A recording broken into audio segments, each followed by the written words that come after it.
Hey folks, welcome to the DarkHorse podcast live stream number 94. Is it 94? It's 95. It's welcome to the DarkHorse podcast number 95. I am Dr. Bret Weinstein. This is Dr. Heather Hying. We are your dark horses and chiefs. No, that doesn't work. Sorry. I thought it did, and then it turned out that it didn't. It doesn't. No, it doesn't work. Right. Yeah. Today, we are going to be talking about culture and consciousness. That is the subject of the penultimate chapter of our forthcoming book, A Hunter-Gatherer's Guide to the 21st Century. And we have been walking through these chapters a little bit every week in the run-up to the publication date, which is now only a week and a half away. So we're going to be talking about collective joy and dancing in the streets and taboo and the sacred and the shamanistic and hallucinogens a little bit. And hell yeah. This is where the rubber meets the road. Is it? It's one of the places that the rubber meets the road. I'm not sure that. I'm not even sure what it is. If that's a metaphor here, I'm not sure that applies, but maybe. All right. No, I'm pretty sure metaphorically we're right there. Although I think you may have just given someone a very bad trip, frankly. Well, yeah. I hope they were sitting down. Or lying down. Okay, so we're going to be spending our time with you on that today, and then we'll do the Q&A afterwards, where all topics are possible, but we never get to all the questions, and we pick and choose the questions that you send in. You can write in questions at darkhorsesubmissions.com, which again we will get to. We'll do this for an hour and a half, take a 15-minute break or so, and then come back for an hour or so of Q&A afterwards. We are streaming on both YouTube and on Odyssey. The chat is live on Odyssey.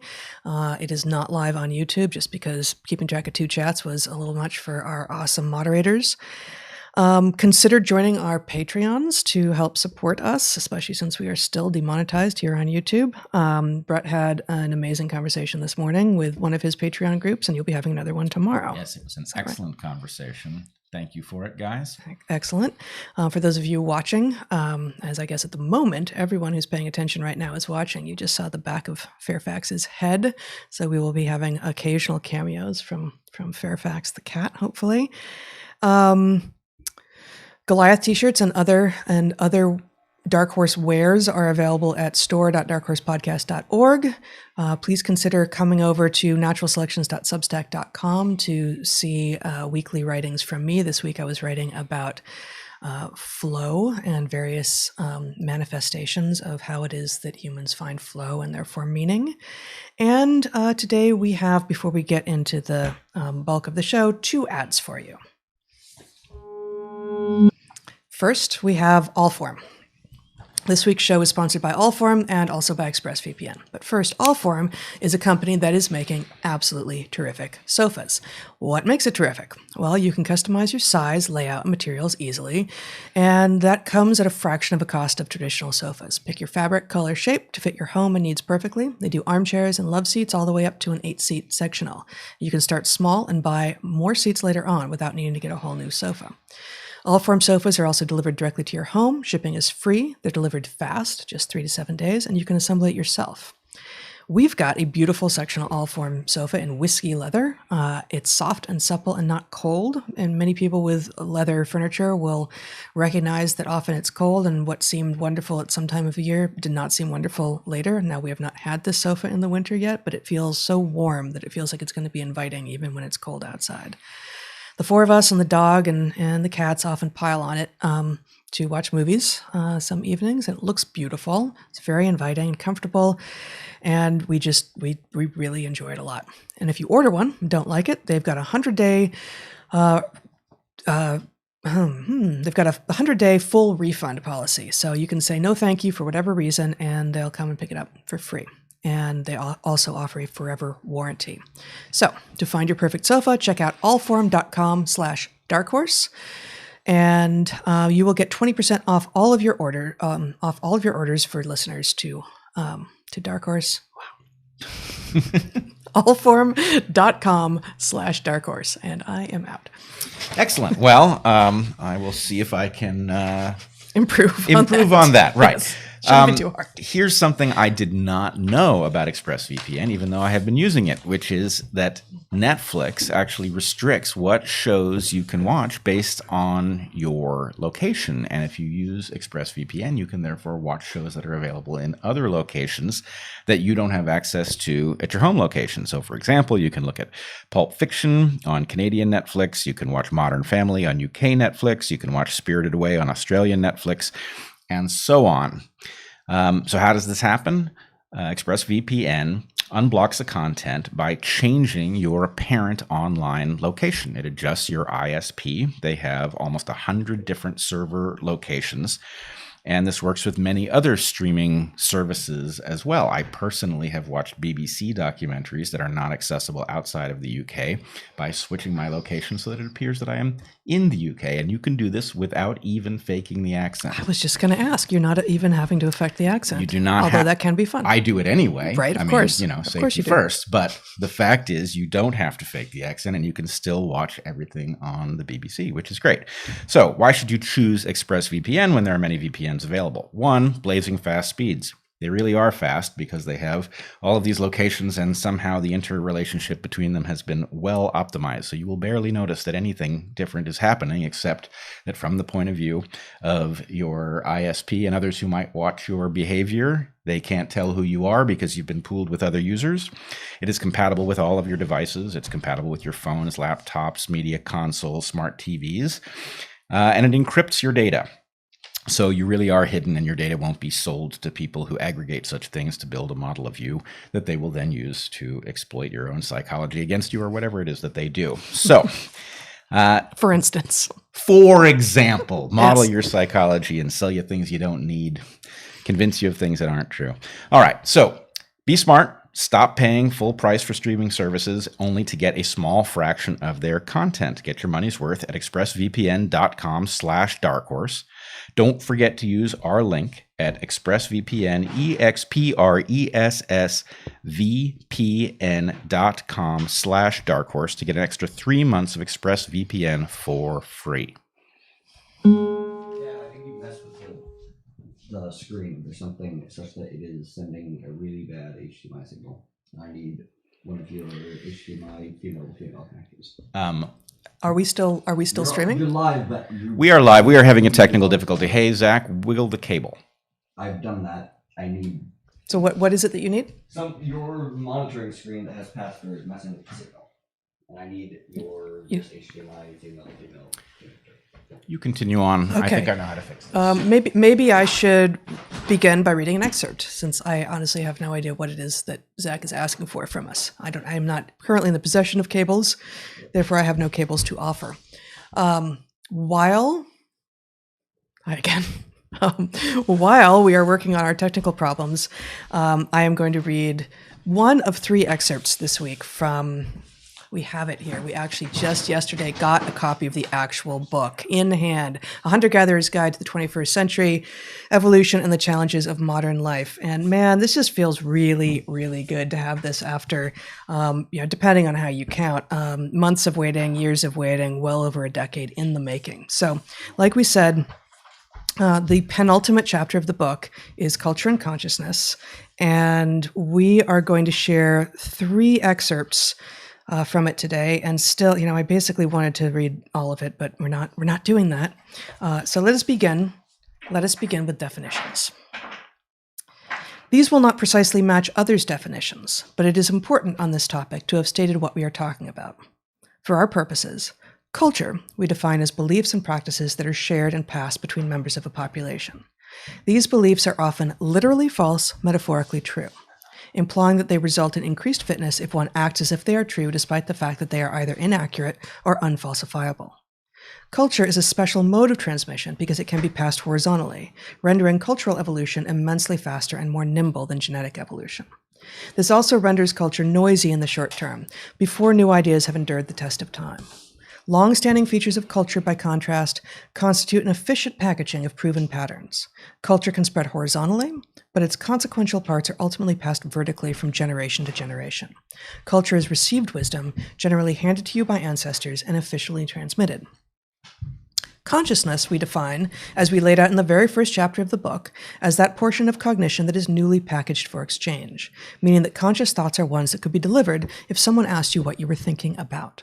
It is emergent cognition, where innovation and rapid refinement occur. Conscious thoughts may never be conveyed, but they can be, and the most important ones are, as consciousness is most fundamentally a collective process in which many individuals pool insights and skills to discover what was previously not understood. The products of consciousness are, if they prove useful, ultimately packaged into highly transmissible culture. We have said before in the book that the human niche is niche switching. More specifically, we argue that the human niche is to move between the paired inverse modes of culture and consciousness. As an example, let us consider the Nez Perce people, who have lived in the Pacific Northwest for many thousands of years.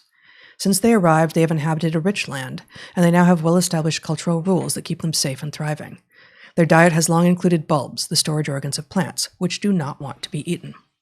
On these lands where the Nez Perce came to live, both camas, with highly nutritious bulbs, and death camas, with bulbs that are toxic, grow. When not in flower, these bulbs are incredibly difficult to tell apart. The Nez Perce may not have been the first on this land, but someone was, and those first people could not benefit from names that would make the danger clear. Yet they learned the distinction, presumably through trial and error. It was likely a messy, tragic process.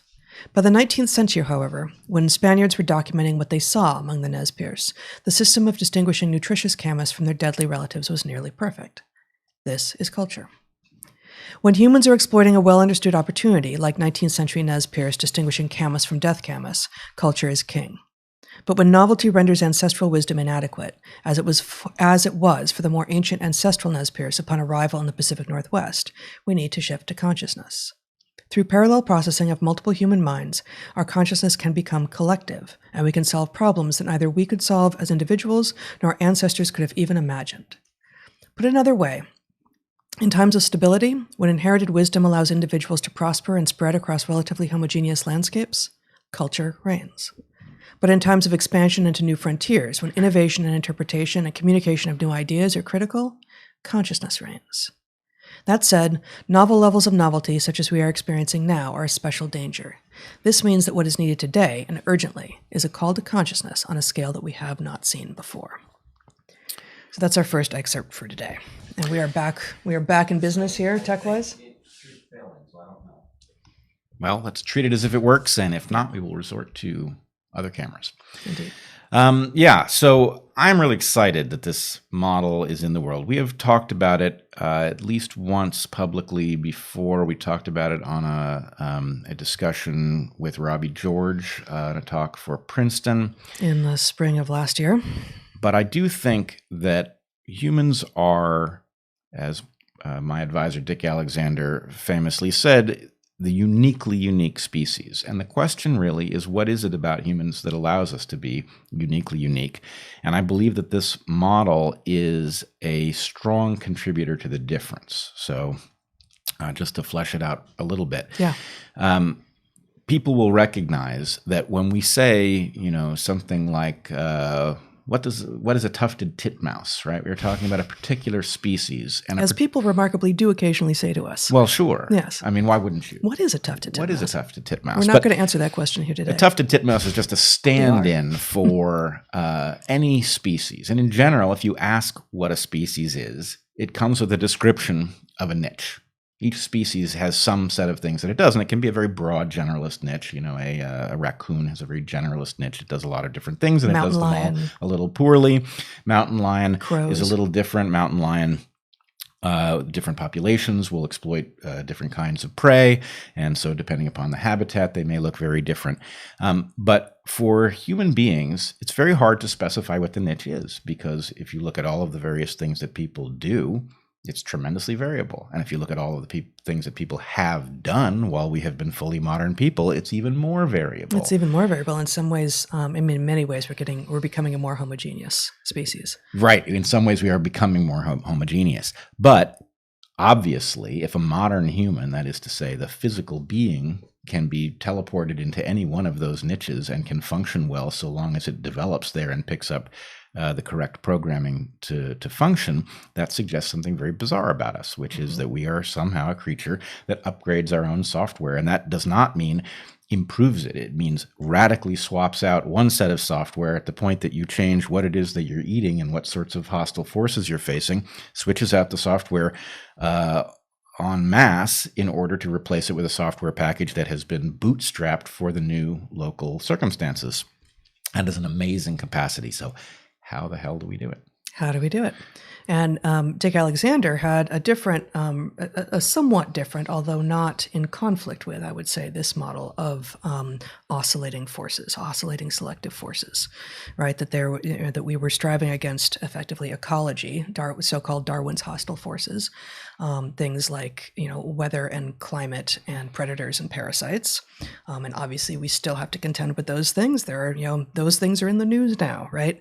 And then there was also the effectively social competition that we became our biggest competitors. We became our most dominant competitor. Yeah. And so we became our own most dominant. Our own most dominant. So yeah, these things aren't in conflict at all. And in fact, so that's Dick's model, and then our model is this culture and consciousness. But I should just say Dick's model has to precede ours, because Dick's model is really an explanation for why the human brain got so disproportionately large. Right. And it had to do with an arms race between human lineages that caused lineages that could outthink their competitors to win. And basically we all inherited this greatly enlarged thinking apparatus. But not only is it an enlarged thinking apparatus, it is a thinking apparatus that is not heavily pre-programmed. It is somewhat pre-programmed. We are not blank slates, but it is not fully pre-programmed. And that means there's room to swap in an agriculturalist, high altitude agriculturalist program if you're, farming corn in the Andes.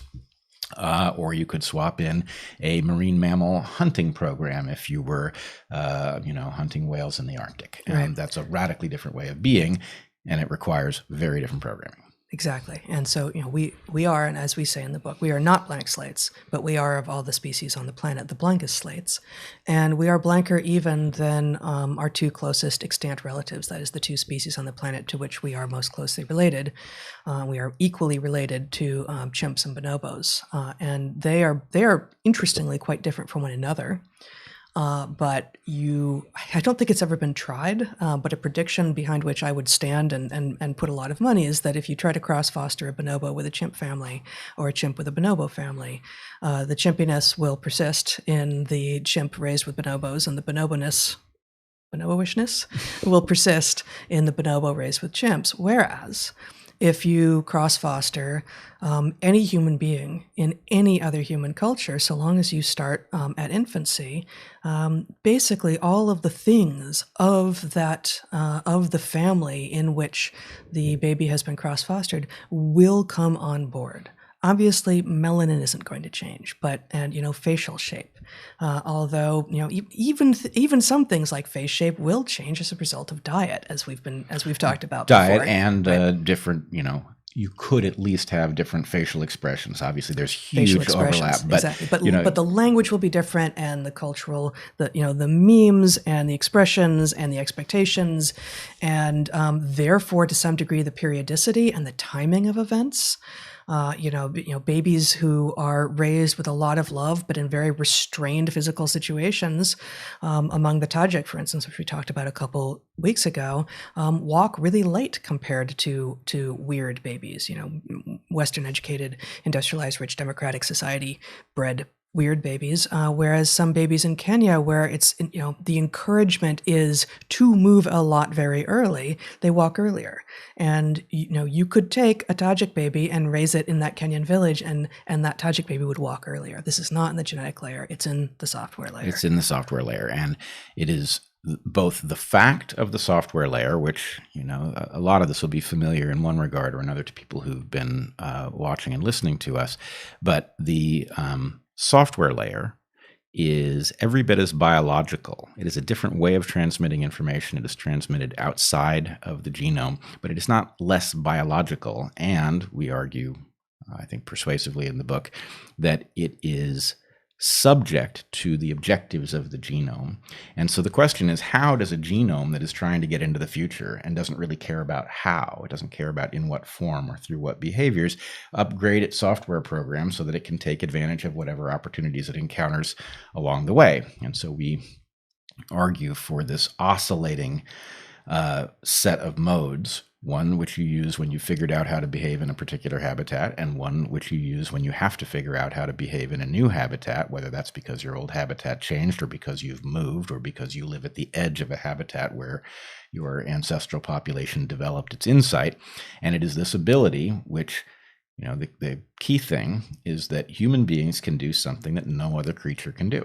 We can actually faithfully transmit an abstract idea across open air from one mind to another, and that allows us to do something that no other creature can do, which is to pool insight and get an emergent conclusion that is superior to the sum of the individual conclusions that different people would have if forced to calculate independently. So let's just forestall an objection I see, which is that there are at least proto-linguistic things, proto-linguistic communications in some other organisms in which information is being conveyed. But in no other species is information being conveyed with the level of both accuracy and precision that we can convey it. Language is several steps beyond what anyone else has. And so when we were in college, I remember learning about actually Cheney and Seyfarth's early work with, is it vervets? I think it's vervet monkeys, who have 3 different vocalizations for the 3 broad types of predators that they are at risk from. So they have a different vocalization for an aerial predator, and is to say a predatory bird that might be coming, or a terrestrial, basically a mammal like a big cat, and then also for snakes. Snakes and cats, which are both a risk for vervet monkeys, come differently. They can move differently. They really do require a different kind of response if you are going to maximize the likelihood that you escape from it. And so, they have 3 very different vocalizations, suggesting an understanding of their environment that is rich and involved and detailed and accurate, and they can convey that information, but they don't seem to be conveying much beyond this thing is here. Danger of one of 3 sorts. Yeah, right? It is a pre-existing agreement on the meaning of an arbitrary signal. Which is very different from an abstraction. And just if you haven't been through the logic before, the fact that one can say something that one can be reasonably sure is novel, right? If I say potato-bearing conifer, right? Probably that's not a useful enough thought that anyone will have bothered to try it out. But if I say it, and then I was to ask you to draw a picture, we could establish that I had successfully conveyed it over open air, because you draw a pine tree with a potato growing off it or something like that, right? Mm-hmm. That I'm not sure to what end, but I could do it. To no useful end, except that we have established that, in fact, we are not kidding ourselves, that we are transmitting abstract thoughts between our minds, that we are actually succeeding in doing it. I mean, you could and not just transmitting, right? So this is one of the frequent concerns about the many ape language studies that have gone on, where many apes seem to be able to demonstrate receptive language and to be able to some degree to use combinatorics to convey somewhat new ideas. But that second thing is what is often called into question. The idea that you can understand that another species of ape, as we are, could understand language, and of course they're working at a disadvantage, not just linguistic, but because we are framing things in the world that makes the most sense to us.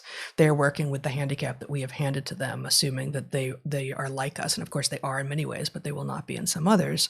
But how capable are they actually of innovating new combinations with the pieces that we have handed them? Unclear. And certainly not as capable as we are. Right, by far not. There's a famous example, and the problem is any single example could be explained as dumb luck. But right. I think the example is from Coco the gorilla, who knew a symbol for bird and knew a symbol for water and described duck as waterbird, right? That suggests the combinatorics, but it doesn't nail it down. But in our case, the point is transmitting an abstract idea is the first step to something that is really the whole point of the exercise.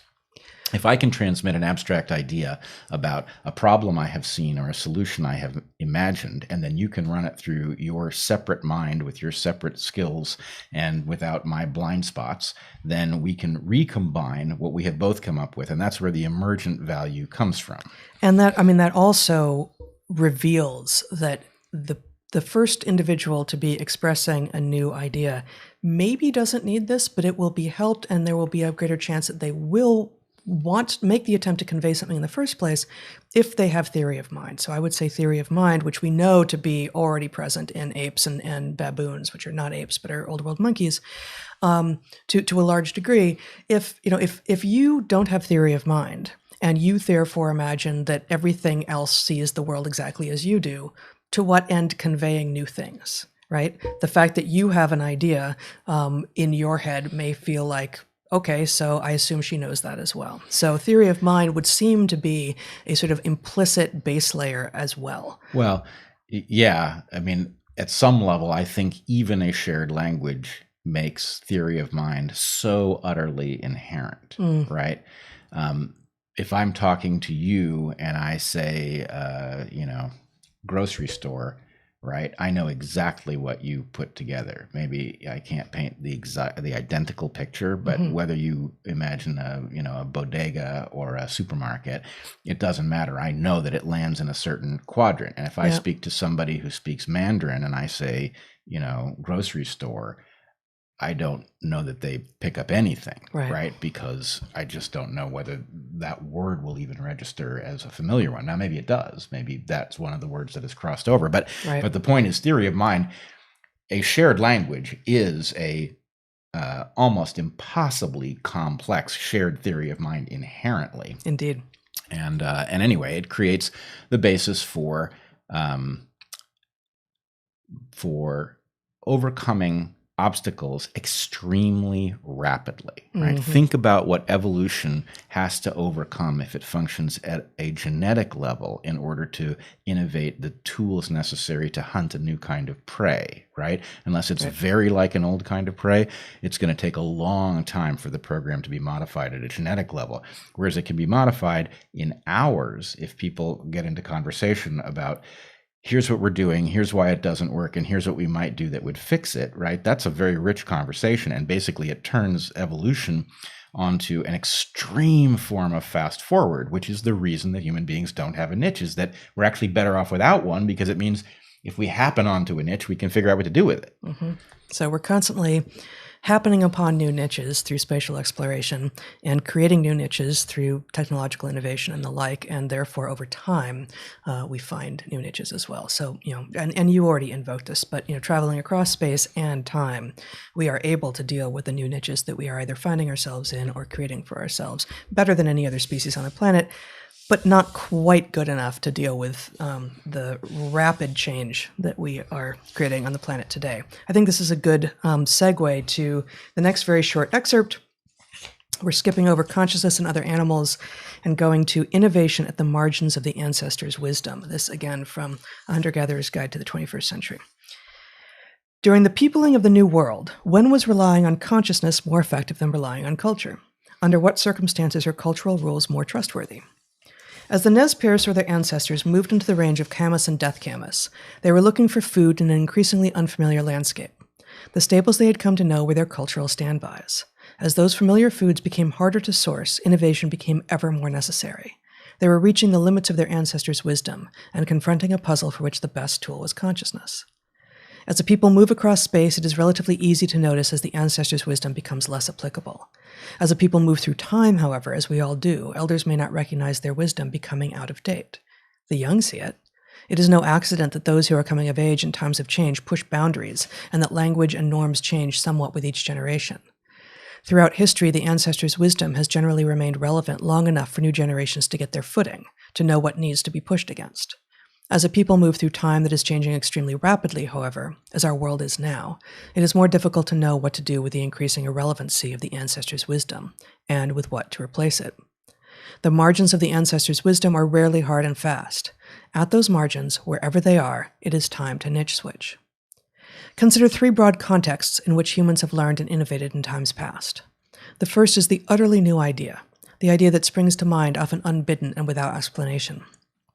This was the territory that the first Mayan, Mesopotamian, and Chinese people were in when they innovated farming. Similarly, the innovation of the wheel, metallurgy, and pottery.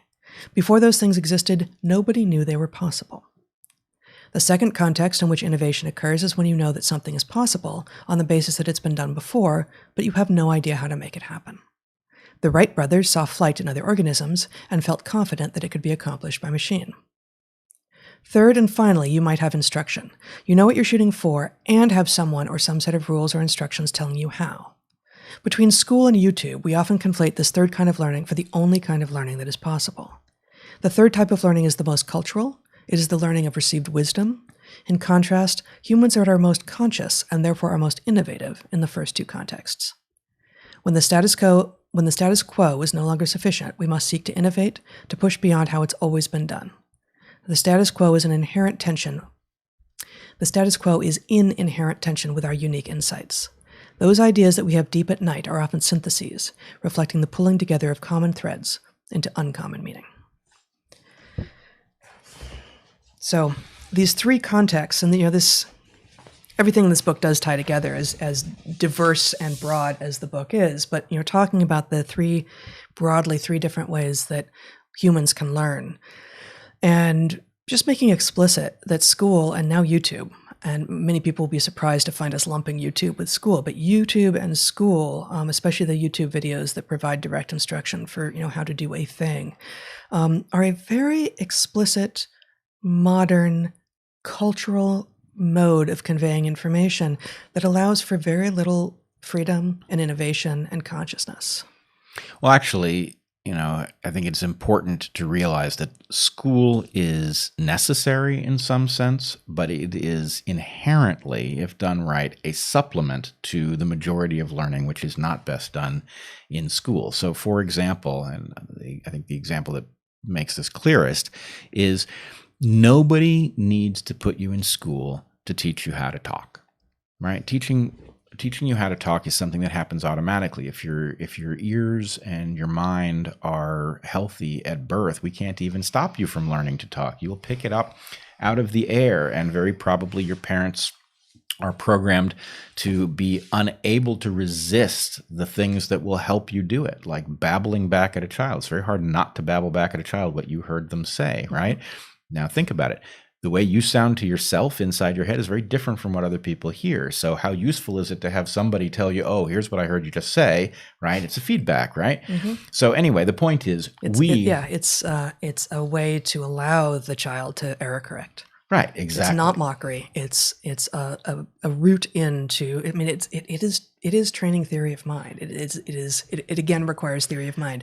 I heard you say this. I heard you say this. Right, and oh my God, it meant this to me. You said ball. Now maybe I didn't mean to say ball, but if you then break out a ball and you're all excited, I get the sense that this object and what I just said and your reaction are all somehow tied together. Maybe I'll try to trigger that cool thing again. Mm-hmm. So. Anyway, we don't have to put you in school to teach you to talk, right? In fact, or walk. Right. Right. Because again, the parent-offspring system is built to make this happen. We do need to put you in school or something very like it. At least we need formal training to teach you to read and write.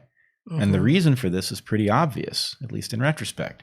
It's that speaking are very, very ancient. They're going to go back at least several 100,000 years, and more likely 1 million or more. What are? Speaking. Oh. Reading that's and writing. What? Speaking are, that's all. Speaking are, yeah. Okay. Speaking are. Reading and writing go back a maximum of something like 8,000 years. And for most people, they would have been a non-issue until very late, like the recent several hundred years. And so the point is, evolution hasn't had the chance to build the mechanism that you automatically acquire this just by looking at the symbols in your world. So, I mean, we have this argument in the book, and I agree with it. And yet, maybe for the first time hearing you talk about it here, I had this thought of like, I don't know how much formal schooling I needed. I was so driven to the written word, and you and I have such different brains in this regard. I was so I chalked late more completely rather than in single words. And I read early, and that was just where I was driven to go. And sure, I had the same kind of parental feedback as you were talking about with regard to walking and talking, but that happened before school. And for many people, it is a matter of direct instruction. Although, frankly, so much of how direct instruction takes place is destructive of the desire to keep learning. Right.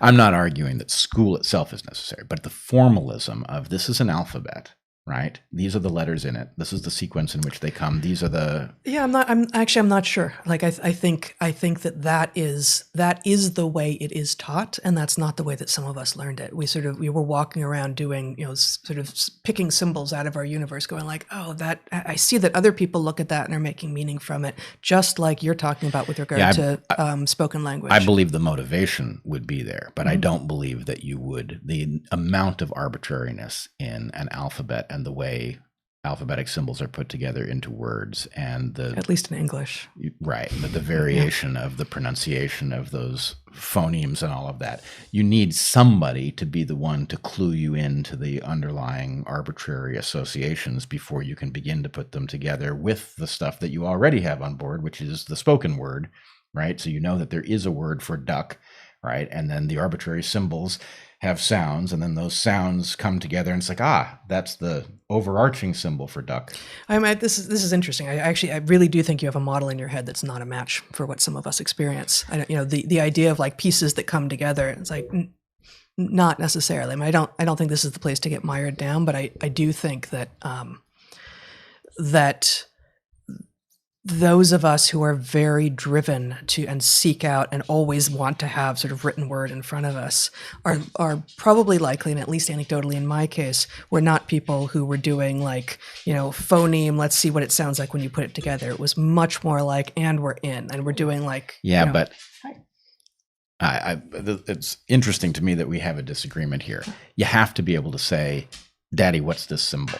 Right? Oh, that's a D, right? In order to get to the word, in order to get to the meaning of the word. And so the idea, I think what the upshot of what you're arguing is that some people would learn to read even if nobody clued them into the meaning of the arbitrary symbols in the alphabet. And I don't believe that anybody would pick it up from exposure to those things. That effectively literacy requires formalism, whereas the ability to speak does not. And it's a little bit like, it's almost exactly like reading music too, right? Musicality does not require reading music, but if you're going to be musically literate in that same sense, then somebody has to clue you into the schema in order to pick it up. But anyway, certainly, that is a better match from my experience with music, having been sort of introduced to both playing music and reading music, both very young and almost simultaneously, and they were both highly formalized processes. But anyway, the point is, a hunter-gatherer child does not go to school, and it does not mean that they are uneducated. It means that they are built such that their environment educates them without the need for the formalism. And the farther you get from an environment that educates you naturally, even think about walking down the street, right? The fact that there is a line at the edge of the sidewalk where things go from very safe to extremely dangerous, that's a very arbitrary, odd thing. And you're not, so it sounds like you're talking about a line drawn, and sometimes it is, but really you're talking about a physical feature of the universe that is a border called the curb. Yeah, it can be either, but I think the point is the 6-inch drop at the curb does not begin to tell you about the hazard that starts there. It's a tall curb. I think that's a really tall curb. Yeah. Okay. I don't know. In our neighborhood, there are lots of places where there isn't even a curb. But just the idea that you're paying attention to some line, and that the forces generated on one side of that line are so many thousands of times greater than the forces generated on the other side, that it's a whole different model that applies, right? That's a kind of that's not the natural world being logically deducible. That's arbitrary stuff, right? And some formalism is necessary in all those cases. Yeah. School is necessary, but it's a supplement, and we tend to, as you were reading, think of school as the way in which learning is done. And in fact, this becomes perfectly absurd if you think about watching an expert rock climber, right? and you think about learning how it is that they ascend something like El Capitan, you can know a hell of a lot about how you climb El Capitan without knowing the first thing about doing it. Learn better rock climbing. Right. Learn better. Yeah, you can learn all sorts of things Right. as a No, spectator. I don't remember who said it, but this famous advice to people trying to learn tennis from a tennis pro, play better tennis. Right. Where in fact, what you really need is somebody who plays better tennis than you to keep returning the ball and putting it at different corners of the challenging you in unexpected ways. Right. You don't learn when you're super comfortable. You're not going to learn maximally when you're super comfortable. And frankly, a lot of modern schooling, as much as it feels ridiculous and deeply uncomfortable to people, is effectively a dulling experience. Hey, like, we're just going to you can sit down, you don't have to move too much, you don't have to go outside of your expected bounds. When you sit here, today it's history. And that's not where you're going to learn the most. You're going to learn the most. It's like, oh, we're out playing frisbee, and now we're gonna start talking about history, or we're in the rainforest and we're gonna start talking about the history of the rubber industry in the Amazon, or whatever it is. This is going to come.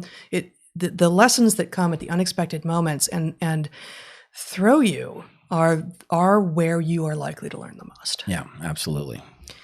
So we do have. I do want to share one more excerpt from the book, but I also wanted to, because this chapter is about this tension between culture and consciousness, we have talked about, and we also talk about, and I think this is maybe in the final excerpt, that being analogous to the tension between the sacred and the shamanistic, the sacred being a sort of a reification of the orthodoxy, of the received wisdom, of therefore the culture, and the shamanistic being an analogy for that which is chaotic, that which is unexpected, that which is where innovation happens, most of which is going to be probably useless, some of which might even be dangerous, but that's where the innovation is going to happen. It's by analogy to what goes on in the genome, where some things are extremely resistant to mutation and therefore very slow to change. And there's a very good reason that you would do that. There's certain things that if you upend them, cancel the whole project.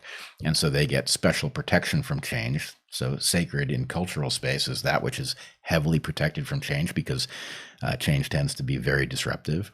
And then there are other things that are prone to change, things like the immune system needs to be able to update its model of hazards, even within a lifetime. And so there's sort of overdrive for mutation. And so our point is that you've got these two things, both within, we deliberately describe them in this religious framework. But the idea is, it's not that religion is this stodgy force. Religion has both of these components, because of course religions are compendiums of wisdom that lineages need. And so they need, in order to be compendiums of wisdom, they have to be able to bootstrap new wisdom. How do you do that? Well, it starts out in the shamanistic, and then that which works gets driven into the sacred and gets protected from change. And, it's not that the sacred doesn't change, but the point is it changes slowly because of the hazard of unintended consequences. Yeah. So I want to read an excerpt from a different book. But first, just to talk about exactly where you were just going. The tension within society between the sacred and the shamanistic, and sometimes it's within a religion, and sometimes it's as a religion is trying to move in and displace the old ways. So I'm reminded of actually a description of it's a fantasy novel that I recently reread, but it describes some accuracies from history. The Mists of Avalon, which is a sort of a retelling of Arthurian legend from the perspective of the women involved. And it portrays the tension between the old ways, like the Druids and the fairies and such, and the new ways, the Christians, and portrays Arthur as exactly at this nexus between them, feeling this tension, feeling the value in the old, and also the pull of the new, and frankly the order of the new, the organization of the new, and everything that organization promises, and also the chaos and the unexpected, and the passion and the fury of the old. Right. So for all of us, we can imagine, we can recognize that there is tension between order and chaos, right? And similarly, it was episode 67 on February 13th of this year, we talked about Carnaval, which is in the U.S., it manifests as Mardi Gras, but we have attended a Carnaval together, and I've been at a couple more in Latin America, and we spoke some about what a former professor of mine who works on Carnaval in the Atlantic coast of Brazil describes as some of the really necessary parts of this, these 3 or 4, I can't remember, 3 or 4 days of just freedom before the 40 days of very careful attention to your religion of Lent before Good Friday and then Easter. And so my professor, Dan Linger, anthropology professor at UC Santa Cruz, talked about symbolic reversals of power being important in Carnaval. And, that can manifest as men dressing up as women and vice versa, and young people acting as if they're old and have power, and employers acting as employees and vice versa. And of course, in the old days, that could even manifested with regard to slave relationships. So, during Carnival, sort of all of the expected rules were on hold. Like, everyone knew that they were coming back, but they were on hold for a little bit. So it's a little bit analogous to what we were talking about with respect to babbling back at a baby. Yeah, right? Interesting. If you, from the other side of the power relationship, say, yeah, here's what that's like. Yeah. Here's what that seems to be like. Here's how it seems like you're acting when you do this. Right. Yeah. I'm also, I don't know how new a thought it is, but one of the things at the Carnival that we experienced in Ecuador in 2016 was, one of the sort of games that gets played has to do with this canned foam that people are shooting at each other. Espuma de Carnaval. Right, exactly.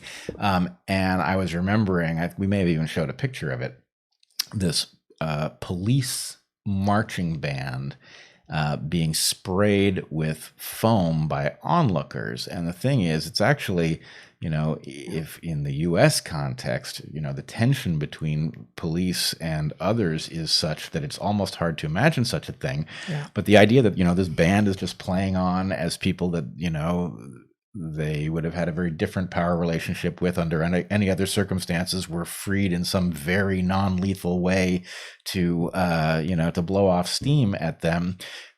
How much better are those relations between one party and the next when there is this sort of recurring pressure relief? It does suggest that we could all use some Carnival, some regular, knowing that it's coming, being able to prepare for it, knowing that it's finite, knowing that it will end.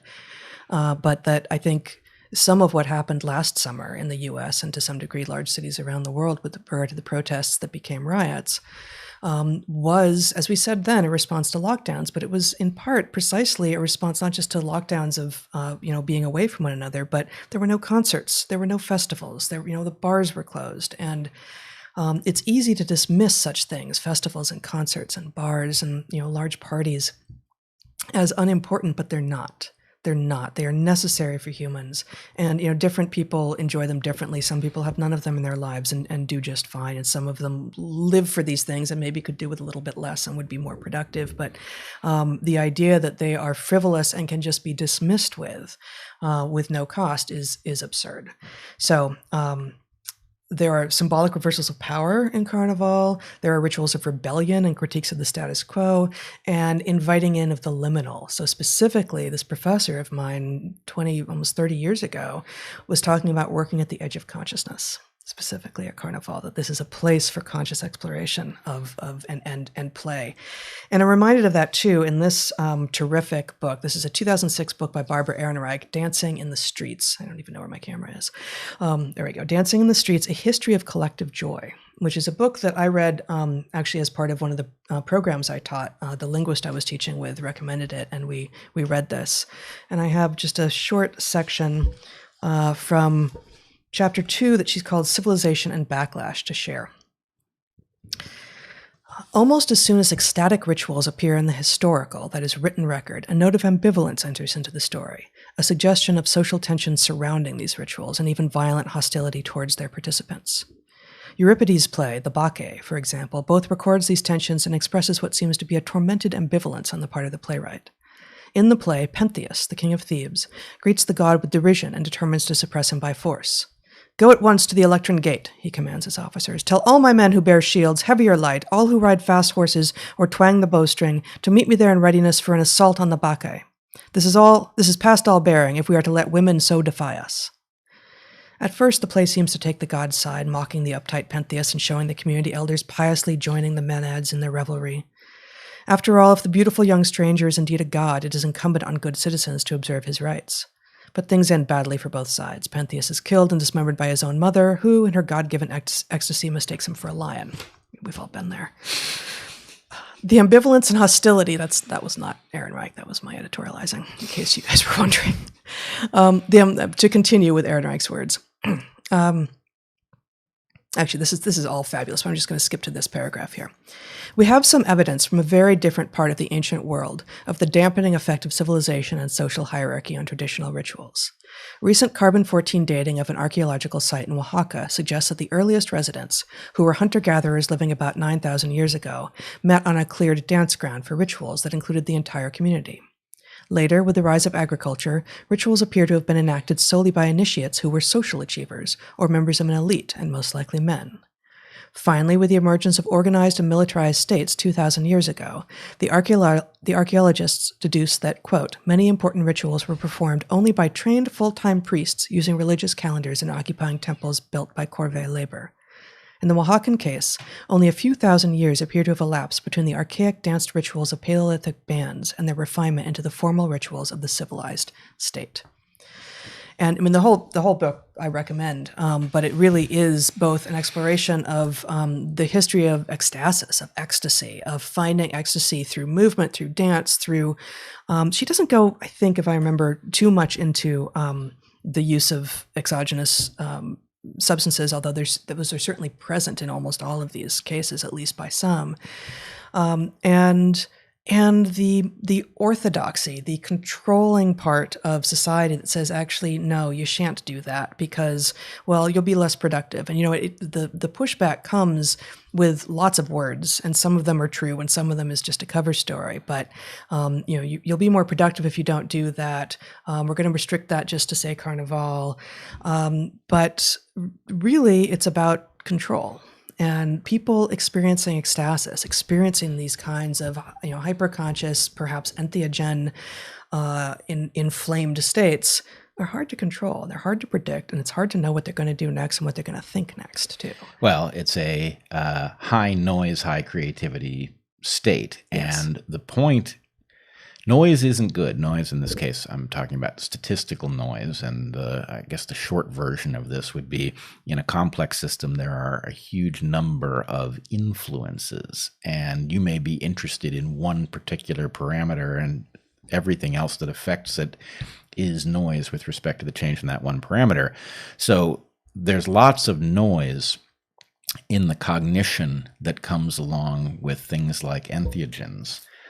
And that is not a positive thing, but it is part and parcel of the process that generates creativity. In other words, if your thinking day to day is high quality, it is also limited. In order to be high quality and low noise, it has to bar possibilities that could be but aren't worth investigation. And so in one sense, it's like cognitive carnival, right? You take some period of time and you choose to reverse the normal priority. The normal priority is in perceiving the world accurately and behaving reasonably with respect to it. What if you suspend those rules for a day and you say, actually, I'd prefer to tune into things that ordinarily I would dismiss because some small fraction of them are actually useful and I can't see them because my highly functioning mind blocks them from me. Tune in, explore, cross boundaries, know that those kinds of explorations, within reason, will be forgiven later. Yeah, it's a little bit, so that's the thing, is you don't want to assume that it's insight because most of it's nonsense. Right. But nor can you, if you have murderous instincts, you're not allowed to act on those. Like, there will be repercussions. If you have rapey instincts, no, right? But so, there are still, it's a matter of pushing boundaries and seeing where the boundaries could be sometimes, but are still within the realm that we can all get along with one another.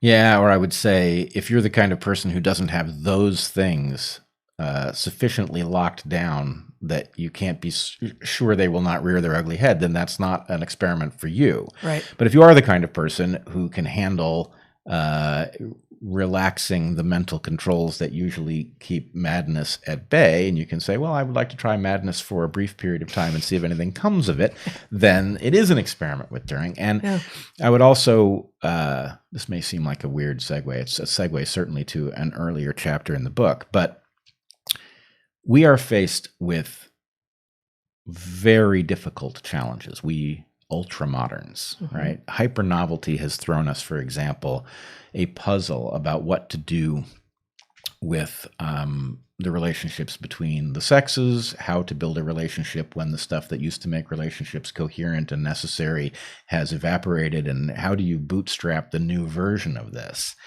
And one thing that's true is when you are trying to solve a problem that is outside the range of the toolkit you've got, you have no choice but to engage a higher mode of creativity, right? Some way or other, you're going to have to experiment beyond the comfortable. And one way that is available is certainly to, I like better and better Huxley's idea of the doors of perception, because maybe doors is a little too binary, but the idea that one can actually adjust the permeability of consciousness in order to see whether there are tools that are nearby but not immediately available to the normally regulated conscious mind, that's as useful in the context of relationships as anywhere else, maybe even more useful. And the risk of saying too much, you and I had plenty of formative experiences together. And, how powerful is that to be able to, step out of the normal world together with somebody and explore? It's really an amazing tool. No, it's completely extraordinary. And so one of the corrective lens items from this chapter is consider engaging with psychedelics carefully. If there is anything in you that is curious, they are now legal in some places, but consider engaging them as the powerful cognitive tools that they are, not as a form of recreation. That doesn't mean you can't have fun.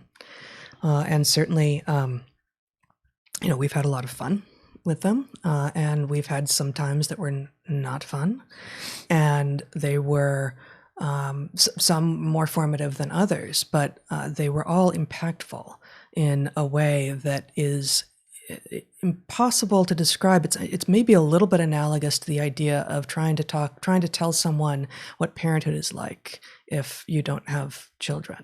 Like, oh, it's a different kind of love. Well, that falls flat. Everyone knows that doesn't communicate, that doesn't convey it, and yet it's true, right? Yeah. Like the parent's love for a child is unlike anything else, and an experience with exogenous hallucinogens or entheogens that are strong enough that you really do have something.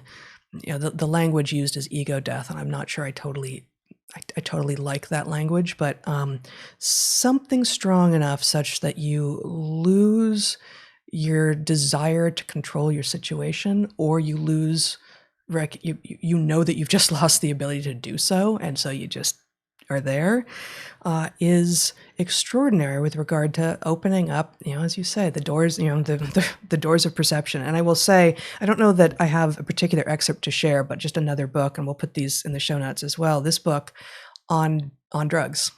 This book is on drugs.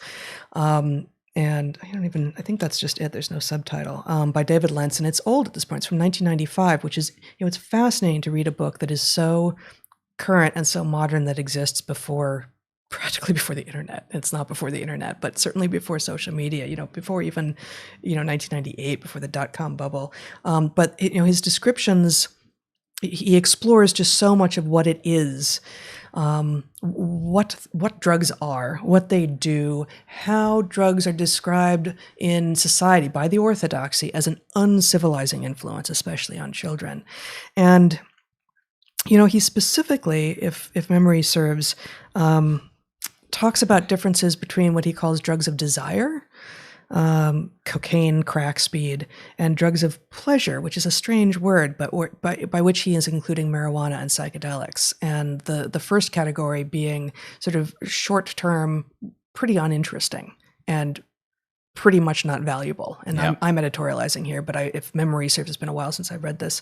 That's his conclusion as well. Whereas the latter ones allow for an opening of the doors of perception that you can get other ways, right? Like people can get through extreme sport, through some kinds of sexual engagement, through meditation, through long, periods alone without talking to anyone. Like sweat lodge. And, so a lot of the things that are rituals from other societies also do involve, though, some additional exogenous molecule that you're smoking or imbibing or whatever it is. Right. I mean, in some sense, it's all endogenous. You're triggering circuits that are there, and you're triggering them in some way that's novel enough that your conscious mind gets to tune in on it, or however it works. But, but the real point is, it's all trade-offs, right? It's not like that state doesn't come with downside. In fact, that state is mostly downside. You couldn't run your life that way, but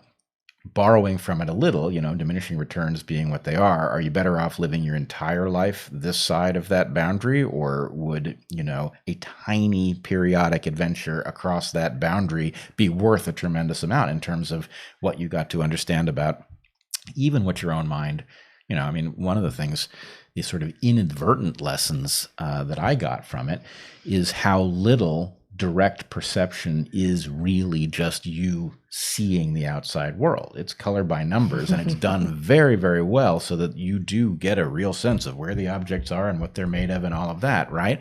But, the simple fact of what happens when you look in a mirror, right, tells you that it's not just a report of where the photons are going. It's an interpolation. Right. And no, and it brings some of your disparate. It has the potential to bring some of the disparate parts of you into sort of awareness of one another, such that you can become more lighthearted about your own self and like observe yourself with more mirth at some level. I remember an experience of knowing very well that it was not incumbent upon me to stand in a particular way to hold up the building that I was leaning up against, but I had the very distinct sense, and in fact, someone walked past me. I was like, I'm holding up this building. You're welcome. You're welcome. You're safe. Knowing that that's patently untrue. There's no way that this building that existed before I ever showed up and would continue to exist after I left was in need of me leaning up against it the way I was. But something in my subjective experience, as helped by, in that case, ayahuasca, led me to believe, even though I knew logically it couldn't be the case, that I was necessary there at that moment. And what's the lesson there? I don't know. Are there lessons to be had that are explicit or that can become conscious and then usable from any one of these stories? Probably not. It's a little bit like sharing dreams. Like probably mostly the particular instances from particular trips are just going to seem they're going to fall flat for people. But the fact is that you can learn from the tensions that are revealed. All right. This leads me to something that's going to sound like a non sequitur, but I'm sure it's the right place to go. Okay. You and I have been talking about the predicament that young people find themselves in with respect to finding a partner, and the fact that a lot of what passes for current wisdom about this is actually nonsense, and some of it's actually just downright pernicious. I think I know where you're going. You want someone who can hold up a building for you. And I've found just the person, as you have demonstrated. I didn't get it right, did I? No, you did not get it right. I won't interrupt again. All right. We have been talking about the fact that in the context of mating and dating, humanity cannot go backwards, right? There are places in the past where it worked, but you couldn't restore the conditions that made it coherent in the first place. You can't go back. And we can't stay here, a free-for-all in which there are no rules and we just dismiss everything as, everything that involves any sort of limit as stodgy. That doesn't work at all. It makes people miserable. It does not result in lasting partnerships that matter. So we have to design something new. And that designing something new, I so far believe and will argue, is going to involve people opting out of the current wisdom, but they have to opt into something else where two people who don't know each other, who might be interested in being together, can say, yeah, actually, I subscribe to those rules too, because those rules make sense, right? Mm-hmm. All right. I think I think the name for the opt-out movement should be carbon dating. Okay? Carbon dating. Now, the reason it should be carbon dating is because carbon leads in all the right directions. It's the alternative to silicon dating, which hasn't worked out real well for people, sure. right?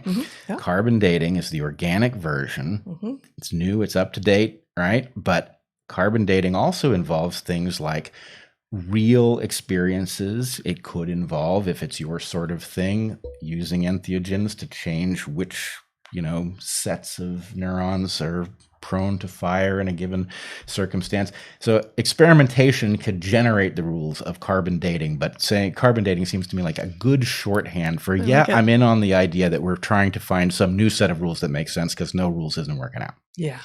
Oh, I like it. I like it very much. Okay, let's go to our final excerpt from today. Literally false, metaphorically true. Again, and there's just a lot in this chapter. Have you shown that book yet?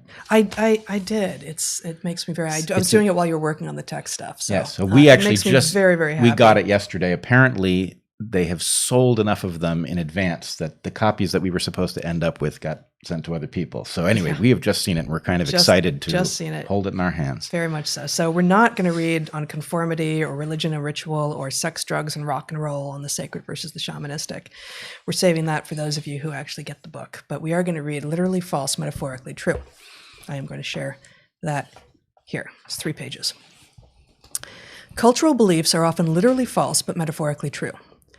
Consider farmers in highland Guatemala who have a long-standing tradition to both plant and harvest crops only when the moon is full. This, they say, allows the plants to grow stronger and resist insect damage. What possible protective capacity could the phase of the moon have on crop health?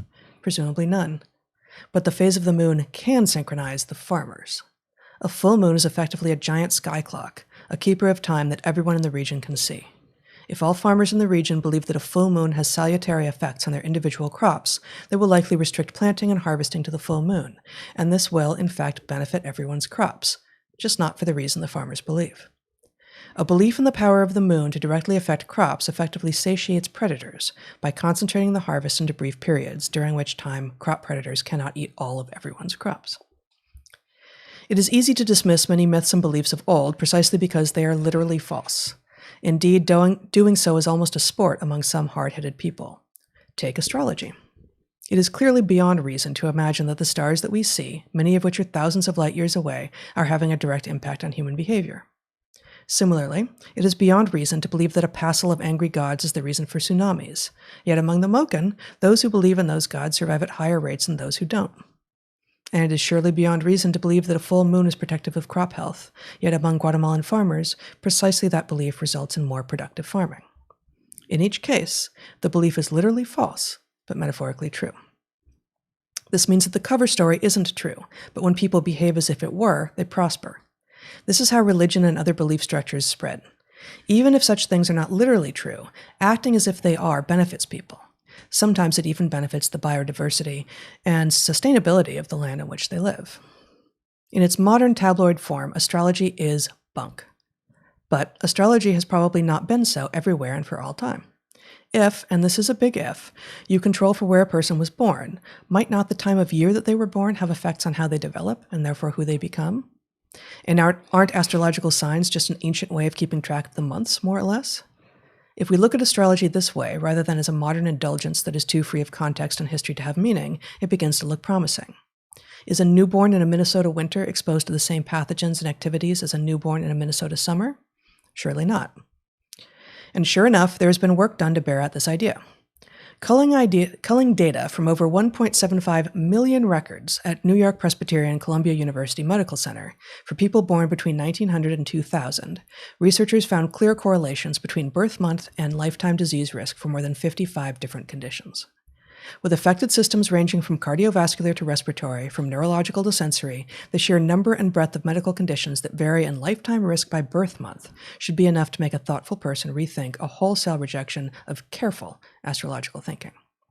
For if there are demonstrable differences in disease risk by birth month, why should we imagine that there are no differences in personality? As an aside, one prediction of this approach to astrology is that if you include both birthplace and date, astrology will have less power to predict lifetime disease risk the closer you get to the equator, where seasonality is much reduced from that in the temperate zones.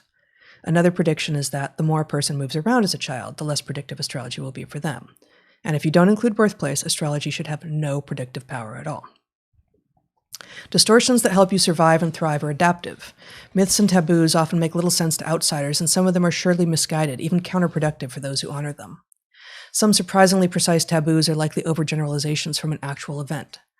Among the Kamayura of the Brazilian Amazon, the eating of scaleless fish is forbidden for both pregnant women and their husbands. It may well be that long ago a terrible fate befell a woman, her unborn child, or her entire family after eating a fish without scales, and that the fish was the only explanation that stuck. Similarly, on the Haute Plateau of Madagascar, in the village of Mahatsinjo, there is a taboo against eating hammerkops, a close relative of pelicans. This taboo is directly tied to villagers having seen one fly over just as a man died. Elsewhere in Madagascar, it is taboo for young men to eat mutton before wooing, taboo for pregnant women to eat the meat of hedgehogs or to walk through fields of pumpkin, taboo for a son to build his home to the north or east of his father's house. To our Western sensibilities, this seems like superstition, pure and simple. The word for taboo in Malagasy, fadi, has a complex meaning as well. In Betsamasaraka, the language of the people of northeastern Madagascar, fadi means both taboo and sacred. That which is fadi is mandated by the ancestors, be it mandated that you don't do it or that you do. Despite the preceding examples, many beliefs, myths, and taboos are literally false, metaphorically true. Malagasy fadis come cloaked in the language of gods and ancestors, but it is still easy to see the wisdom in many of them if you simply look at the prohibition. Do not build a house over or against a new landslide. Do not step on a dead dog, as you might get hydrophobia, rabies. Do not divorce your wife while she is pregnant. Good advice. We predict that those taboos that have lasted the longest are most likely to be hiding an important cultural truth in plain sight. Beware Chesterton's fadis. Beware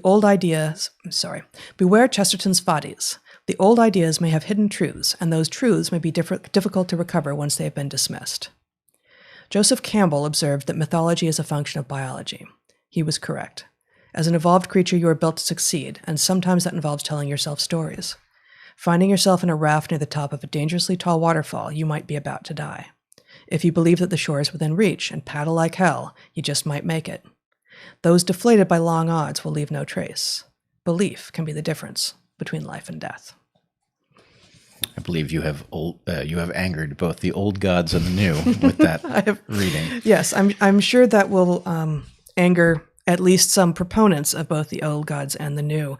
But I mean, precisely because, as is true of everything in the book, we are trying to weave our way carefully down a road that understands the reality and importance of history and reveals a path forward, or at least the beginning of a path forward that has the potential to reveal great things, which we can't even yet imagine.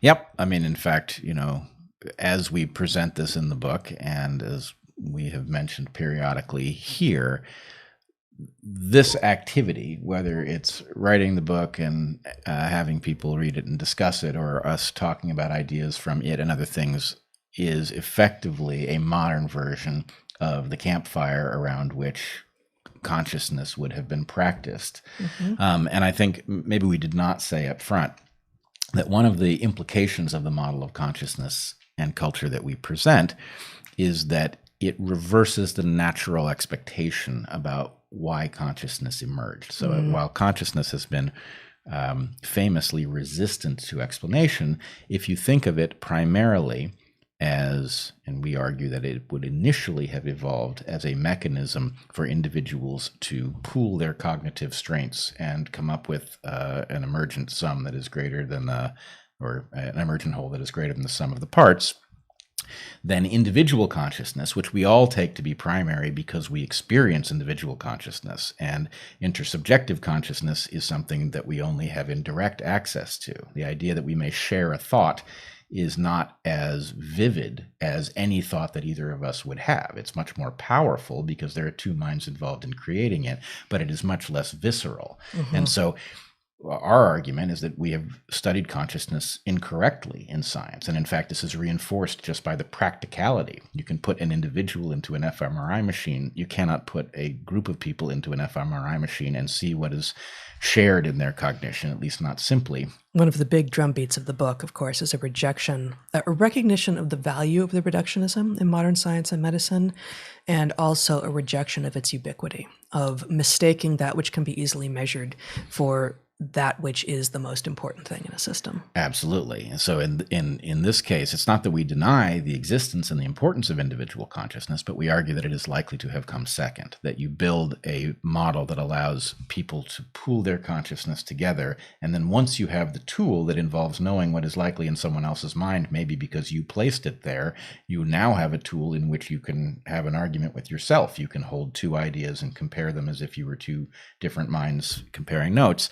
And in any case, we regard this as likely a solution to many of the most difficult issues surrounding consciousness, just simply by getting the evolutionary order of operations correct.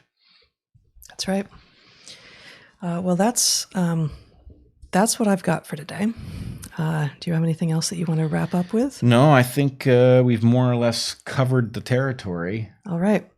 So we will be back next week. For those of you listening or watching and wanting to go, outside or to sleep, depending on where you're watching from or whatever it is else that you might want to do. For those of you who are watching live, we will be taking a break, hopefully just 15 minutes, depending on the technical stuff, and then be back with our Q&A. And you can ask questions at the Q&A at darkhorsesubmissions.com. And we enjoin you to join our Patreons. Bret is having another conversation on his tomorrow.